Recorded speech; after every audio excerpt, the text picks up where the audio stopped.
असंही जोडलेलं एक नातं. 4 वर्षाची मुलगी आणि वर्षाचं बाळ मागे सोडून ती भरल्या संसारातून निघून गेली. गेली म्हणजे खरंच गेली. देवाघरी. घरावर दुःखाचं सावट पसरलं म्हणजे काय? कुठे जावं? काय करावं? महेशला काहीच सुचत नव्हतं. घरात काय चाललं आहे?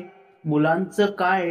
हे यापेक्षा तिच्याशिवाय आपण आयुष्य कसं काढणार हाच एक विचार डोक्यात होता त्याच्या.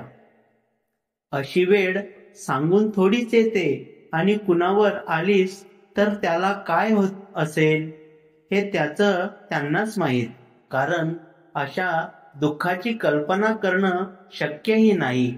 पण काय करणार? त्याच्यावर ती वेळ आली होती. घर लोकांनी भरलं होतं. जो तो जमेल तशी मदत करत होता. नातेवाईक जमले होते. मुलं समोर आली की याच्या अश्रूंना बाण फुटायचा. ती तरी काय करणार बिचारी? कुणीतरी मोठ्या मुलीला बघत होतं. कुणी बाळाला. दुःख दुःख म्हणतात ते हेच, दुसरं काय. त्याने सर्व विधी पार पाडला. कुठेतरी त्यालाही कळत होतंच जे झालंय ते स्वीकारावं लागणार आहेच. काळासोबत कुणाचं चाललंय? प्रत्येकजण त्याला हेच तर समजावून सांगत होता. 2 मुलांसाठी तुला धीट व्हावे लागेल. असं रडून चालणार नाही. 15 दिवसांनी त्याने थोडं स्वतःला पत्नीकडे जाऊन पाहिलं. घराची दुरवस्था होती. एकदम त्याला वाटले ती असती तर अजिबात चालला नसता हा पसारा. त्याने घर आवरायला सुरुवात केली. पण जिथे तिथे तीच ती होती म्हणून प्रत्येक गोष्टीत घराच्या कणाकणात तो थकला. बसून राहिला शून्यात बघत. पुन्हा त्याला ते लोकांचे धीर धरायला लावणारे शब्द कानावर होतेच. त्याला एकदम आठवले, मुलं कुठे आहेत? त्यांना किती दिवस पाहिलेच नव्हते त्याने. तो किचनमध्ये आला. त्याला तिथे 4 बायका जेवण बनवताना दिसल्या. त्याने विचारलं, मुलं कुठे आहेत?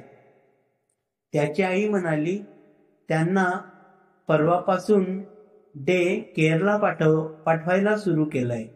परत इथे घरात ठेवून कायच करणार दिवसभर?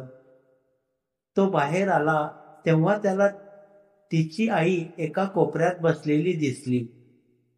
त्यांच्याकडे पाहून त्याला एकदम जाणवलं की आपण आपल्याच दुःखात इतके बुडालो आहोत की त्यांनी त्यांची एकुलती एक मुलगी गमावली याचा आपण विचारच केला नाही.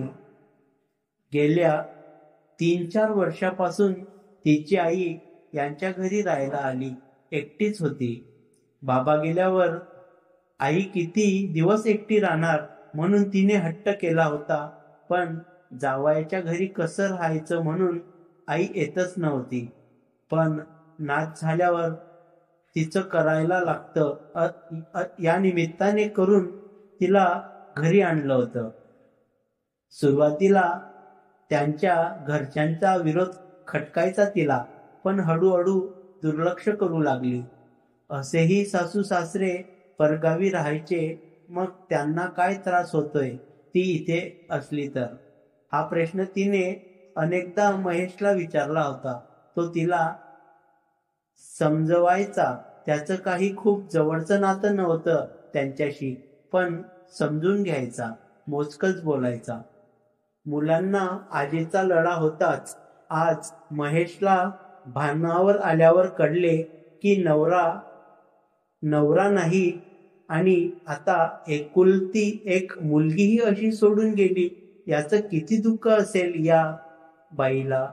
आणि तरीही गेल्या 15 दिवसात त्यांचं मुलाचं बघत होत्या.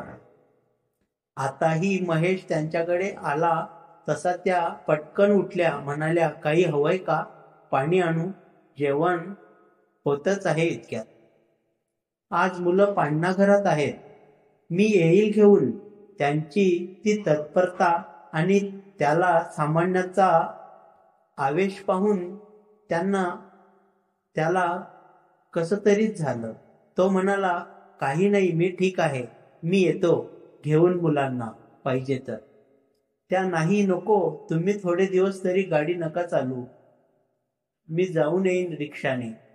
त्याने मान हलवली आणि बाहेर जाऊन बसला. आता त्यांच्या डोक्यात सासूबाईंचे विचार सुरू होते. तो हळूहळू त्यांना सहारा देऊ लागला होता. त्याचं हवं नको पाहू लागला होता. दिवस काय संपत जातात, कुणी नसलं तरी चक्र चालूच राहतं. 2-1 महिने होऊन गेले होते.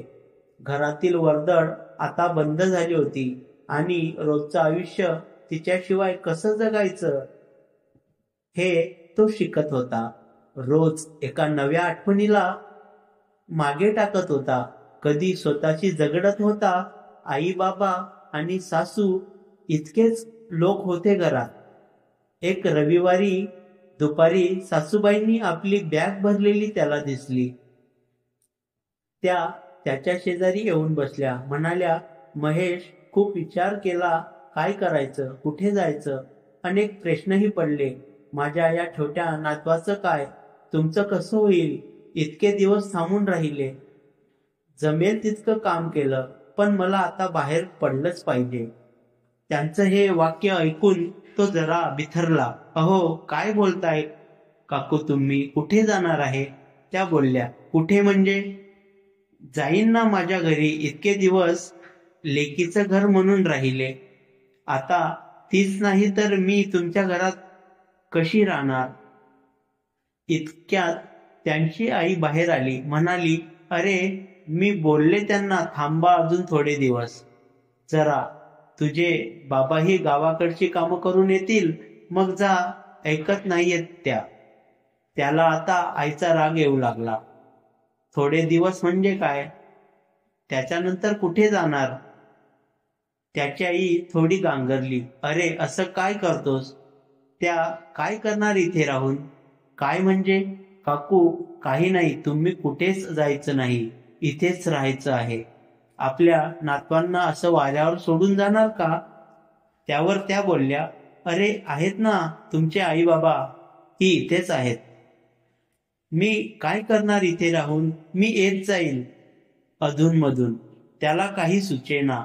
त्याने त्याचे सामान घरात ठेवले.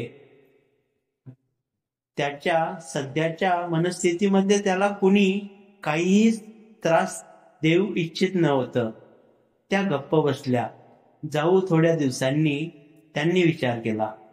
रात्री घरातलं सर्व आवरून मुलांना झोपून त्या बाहेर आल्या. मग महेश एकटाच कट्ट्यावर बसला होता.